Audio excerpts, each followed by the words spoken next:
Hi, I'm Steve from the Rooted Podcast, and I hope you can join me every weekday for a 5-minute or less devotional word study or insight into Scripture to add to your day. Welcome to Fruit Snacks.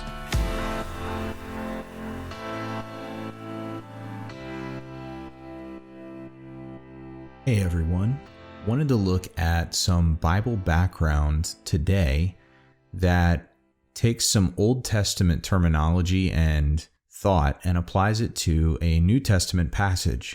And the connection might not be obvious at first, but I think after we spend some time in background, it's going to make a lot of sense. And hopefully it's going to shed some new light on a passage for you that you may not have considered before.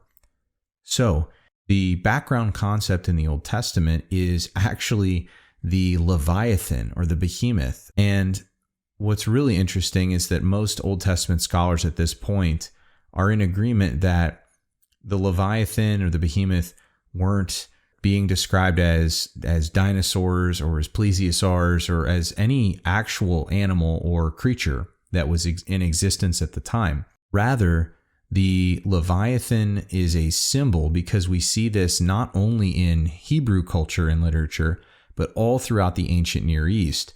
The Leviathan was a symbol of chaos.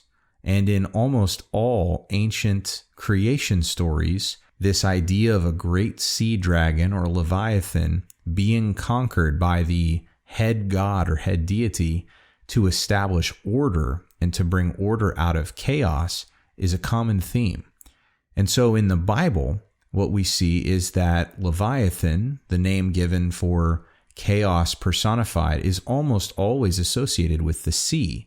And that makes sense because in the ancient mind, the sea is a place of great uncertainty. It's a place of chaos and often a place of death.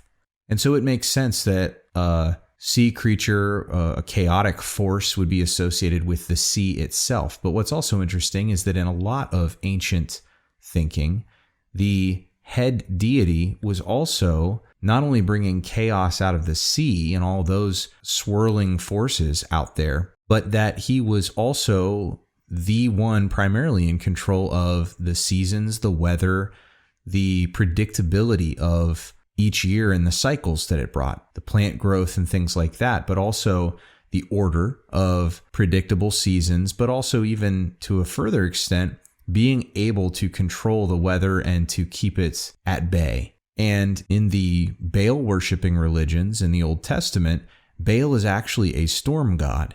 And so there's a direct correlation to Baal's supposed ability to control the weather.